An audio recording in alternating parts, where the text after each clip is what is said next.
Chapter 4. Betrayal. Then, an official public notice was posted to the church door, written in spidery black ink.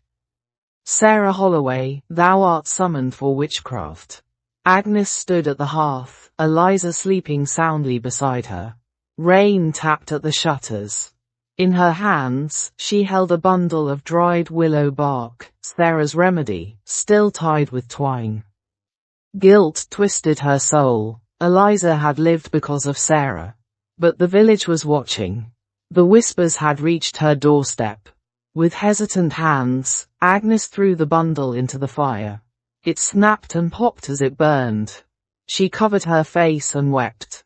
Chapter 5. The Taking. Sarah sat in her mother's old rocking chair, which was the kind that creaked with every rock. The familiar sound gave her comfort. The fire crackled, warming her feet as she sipped the last of her peppermint tea. The storm outside battered against the shutters, providing a consistent patter, soothing her with a steady tappity tap-tap, lulling her to sleep. Her eyelids began to droop. She yawned and rose, slowly feeling the weight of the day. With a gentle hand, she slipped her shawl from her shoulders and draped it over the back of the chair. She then unclasped the silver locket from her neck and placed it carefully on the bedside table beside the empty cup, her mother's words forever written on her heart. My child, wear this always, and know that I am with thee. She turned toward the armoire and retrieved her dressing gown when a commotion outside broke the quiet. A sudden thudding of boots, voices raised and sharp with urgency. She paused for a moment, then laid her gown across the end of the bed and snatched up her shawl from the chair, and made her way to the door. With curiosity and a cautious hand, she drew back the latch to behold what roused the night.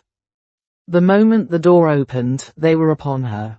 5 men surging out of the rain, faces she knew, twisted by anger and fear.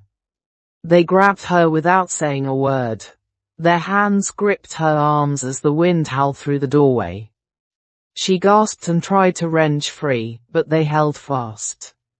They dragged her from the cottage out into the storm. Her bare feet slipped in mud, her wet hair whipped across her face. Her screams got lost in the storm's roar. Behind her, the wind slammed the door shut, and the fire flickered low, weak, and dying. On the table, the locket lay still, catching one last glint of firelight before the room fell quiet, too quiet.